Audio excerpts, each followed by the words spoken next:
لیکن شک کرنے والے جب شک کرتے ہیں تو پھر امام علیہ السلام کی طرف سے جواب بھی آتا ہے. کیا ہوا؟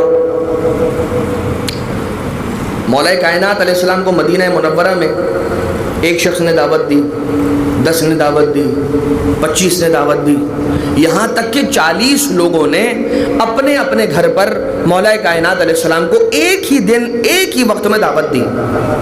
40 کے 40 گھروں کی دعوت مولا کائنات علیہ السلام نے ایکسیپٹ کی. اب جیسے ہی مدینہ منورہ میں یہ خبر پہنچی کہ کل علی ہمارے یہاں مہمان ہیں، فلاں نے کہا نہیں نہیں میرے یہاں مہمان ہیں، کہا فلاں نے کہا میرے گھر مہمان ہے، کہا ہو سکتا ہے وقت میں ڈفرنس ہوگا، کہا وقت بھی نہیں ایک ہی وقت ہے. تو اب یہ سوال پیدا ہونے لگا کہ کس کے گھر علی آئیں گے اور کس کے گھر علی نہیں آئیں گے. جب اگلا دن آیا، وقت دعوت پہنچا، علی ابن ابی طالب جس کے گھر پہنچے وہ یہ سمجھ رہا تھا کہ صرف میرے گھر آئے ہیں. جیسے ہی یہ واقعہ ختم ہوا ہے ایک مرتبہ پہنچے، ایک دوست دوسرے دوست سے ملا، کہا دیکھا علی مجھے زیادہ محبوب رکھتے ہیں، کہا نہیں مجھے رکھتے ہیں، کہا میرے یہاں آئے تھے، کہا میرے یہاں بھی آئے تھے. 40 کے 40 نے بولا کہ ہم سب کے یہاں پر علی آئے تھے. ایک مرتبہ کچھ ایسے تھے کہ جن کے ایمان میں اضافہ ہو گیا، کچھ ایسے تھے کہ جن کے دل میں شک کی بیماری تھی، قبول نہ ہوا. جب ہضم نہ ہوا تو رسالت مآب کے پاس آئے، رسالت مآب سے کہا یا رسول اللہ ایک علی 40 گھر. کہا کہ یہ تو 40 گھر تھے، اگر 1000 گھر، یہ روایت کے الفاظ کہہ رہا ہوں، اگر 1000 گھروں پر بھی دعوت دی جاتی تو یہی ایک علی 1000 گھروں پر نظر آتا. تو پہلا تو یہ نقضی جواب رسالت مآب نے دیا. مگر جیسا رسالت مآب کا دور ہے، اس دور کے اندر جیسے لوگ تھے، آج کل کے دور کے اندر بھی ایسے لوگ ملتے ہیں، پائے جاتے ہیں. تو رسالت مآب کے دور میں ہی یہ فیصلہ ہو گیا تھا کہ آج کیا ہونے والا ہے.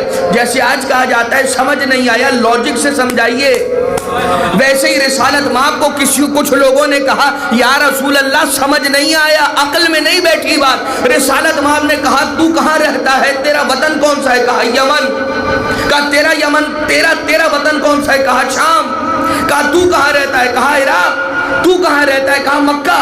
تو کہاں رہتا ہے، کہا مدینہ. تو کہاں رہتا ہے، کہا حجاز. کہا یہ بتاؤ تم سب کے وطن میں کیا سورج طلوع ہوتا ہے. کہا ہاں سورج طلوع ہوتا ہے. کہا ایک ہی وقت میں طلوع ہوتا ہے. کہا ہاں. کہا تم سب کو نظر آتا ہے. کہا ہاں. کہا ایک ہی سورج ہے، تم سب کو نظر آتا ہے. تو اللہ نے جس علی کی محبت میں سورج کو پیدا کیا، وہ علی اگر 40 گھروں پر ایک ساتھ نظر آ جائے.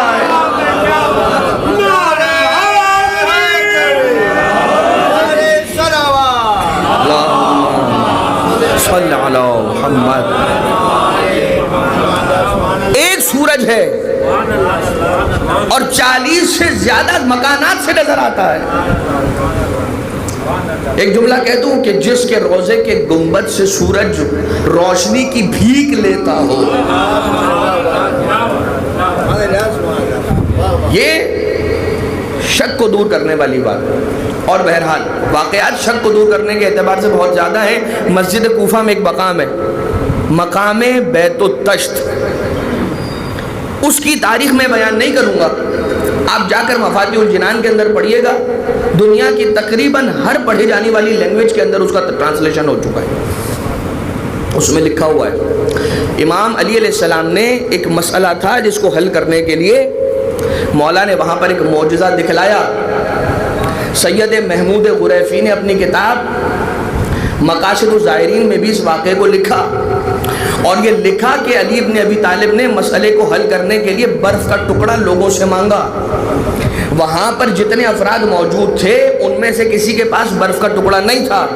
ایک شخص کھڑا ہوا اور کھڑا ہو کر کہتا ہے کہ آپ علی امام وقت ہیں، مفترض الطاعہ ہیں، آپ کی اطاعت ہم پر فرض ہے.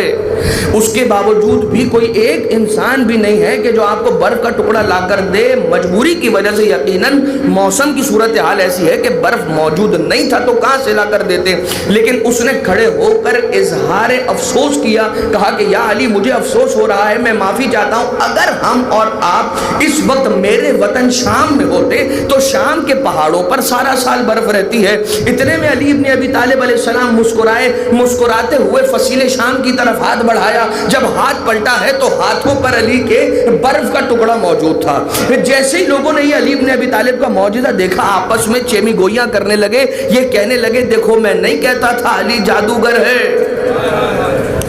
مولائے کائنات ایک اتنا بڑا مسئلہ حل کر رہے تھے کہ کسی بی بی کو قتل کیا جانا تھا، ایک تہمت لگائی جا رہی تھی اور اسے قتل کر دیا جاتا، لیکن مولا کائنات علیہ السلام نے اس خاتون کے اس جان کے بچانے کے فیصلے کو روکا، ان کی طرف متوجہ ہوئے اور کہا خبردار ابو طالب کے بیٹے کی فضیلت میں شک نہ کرنا، اس لیے کہ اللہ نے علی کو وہ اختیار دیا ہے کہ جس پہاڑ سے برف اٹھا کر عراق میں رکھ سکتا ہے، چاہے تو وہ پورا پہاڑ اٹھا کر عراق میں رکھ دے۔